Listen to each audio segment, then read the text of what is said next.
Yop, salut tous les gens, c'est Frenchy, comment allez-vous? Moi ça va super. Aujourd'hui je suis super content parce que c'est enfin les vacances et ces vacances là je les attendais depuis très longtemps. Ça fait plaisir de pouvoir rien foutre de toute la journée et de si on a envie de rien foutre et de dormir et de jouer à la console, on a le droit de le faire, même s'il faut pas faire ça tout le temps.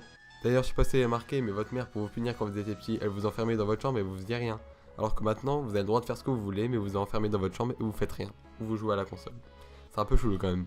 Enfin bref les gars, c'était un petit aparté. Je vais vous présenter le gameplay tout de suite. C'est une nucléaire et c'est très important à dire, mais c'est en solo sur Black Ops 3 à la M8A7 sur la carte Aquarium en uplink. J'ai mis toutes mes nucléaires en uplink sauf une en HP sur Nuketown que je vais vous présenter plus tard. Cette nucléaire là je l'ai faite il y a 2 ou 3 semaines, je me souviens plus très bien. Parce que là ça fait un moment que j'ai pas fait de nucléaire, mais les vacances arrivent et je pense que je vais réussir à en faire. Même si je mets des nucléaires sur le jeu, c'est pas vraiment mon Call of Duty préféré, même je trouve que c'est le pire Call of Duty qui a jamais été créé. Je pense être le seul à penser ça ou un des seuls. Mais franchement je pense qu'il y a déjà beaucoup de choses qui me font rager, mais bon je vais pas faire. Cette vidéo elle est pas faite pour ça on va dire, donc je vous ferai une vidéo, si ça continue à me faire rager, je vous ferai une vidéo pour vous dire tout ce qui me fait rager. Mais les deux choses qui me font le plus rager c'est la communauté et les bullshit. Voilà, sinon aujourd'hui je vais vous parler d'une petite chose que assez peu de personnes sont au courant. Sur Black Ops 3 il s'est passé quelque chose qui aurait pu niquer encore plus le jeu, c'est-à-dire le reverse boost. Voilà, je vous parlais vite fait du reverse boost et du solo aussi un petit peu. Pour en revenir au gameplay justement, voilà, j'étais en solo, j'étais avec des mecs assez forts, donc voilà, ils me sortaient un petit peu des haters, moi aussi j'en sortais du coup. Et donc voilà, j'ai eu un peu de chance. Mais franchement ce jeu là, je peux vous dire qu'il n'est pas du tout optimisé pour jouer en solo. Quand vous lancez une partie en solo, vous tombez tout le temps dans les parties commencées ou contre des teams. Donc là j'ai eu de la chance, je suis tombé avec une team et pas contre. Parce que si j'étais tombé contre, j'aurais pas sorti cette nucléaire, c'est un petit peu logique. Donc je trouve que le matchmaking est assez mal fait, surtout quand vous êtes en solo. Le matchmaking fait que ceux qui ont un bon ratio tombent dans la même équipe que ceux qui ont un petit ratio. Et donc vous tombez contre les mecs qui ont un bon ratio. Et du coup c'est un peu dur de mettre une nucléaire contre un mec qui est à peu près votre niveau.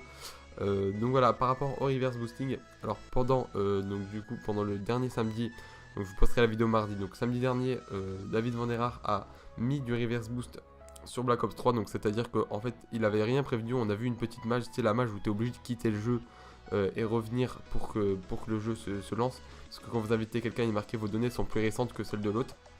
Donc en gros voilà, on a oublié de relancer le jeu et tout le monde a marqué, toute la communauté sur Twitter, et il y en a plein qui le disaient, toute la communauté a remarqué qu'on tombait tout le temps sur des lobbies affreux, il n'y avait que des tryhards, on a l'impression que les noobs étaient partis du jeu.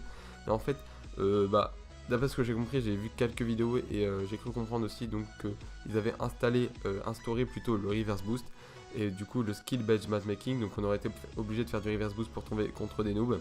Tout le monde était très en colère, il y a beaucoup de gens qui ont ragé sur Twitter, qui ont envoyé beaucoup de messages à Vanderhaar sur Twitter. Donc Vanderhaar c'est le développeur du jeu, c'est un mec qui bosse chez Treyarch en gros. Et donc du coup il s'est fait tellement insulter qu'il a tout de suite, un jour après, donc le dimanche, il n'y avait plus de reverse boost.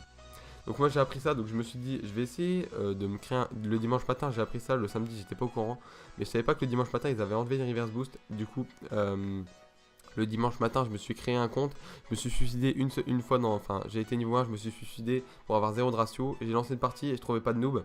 Donc en gros, fallait faire ça le samedi, mais voilà, il paraît que le samedi, il y avait vraiment du reverse boost. Heureusement qu'il l'a enlevé, sinon ça aurait niqué encore plus le jeu. Donc voilà, je pense que cette information était assez importante et je pense pas que beaucoup de personnes le savaient. Mais j'ai joué un petit peu samedi soir et effectivement, j'avais l'impression de tomber tout le temps contre des forts. Mais ça m'a pas paru plus flagrant que ça, parce que d'habitude sur Xbox je tombe tout le temps contre des forts, c'est abusé, sauf dans cette partie là. Cette partie là que vous voyez sous les yeux, je tombe pas sur des très très forts. D'ailleurs si je tourne une balle c'est parce que je l'ai ramené du mode studio, dans le mode studio qui bug carrément, il est vraiment pas terrible par rapport aux anciens codes. En tout cas j'espère que cette vidéo vous aura plu, c'est les vacances donc je vais essayer de faire un maximum de gameplay, un maximum de vidéos. 60 likes pour cette vidéo et 60 likes pour le clip qui était au début de la vidéo. Moi je vous dis à la prochaine, peace les gens.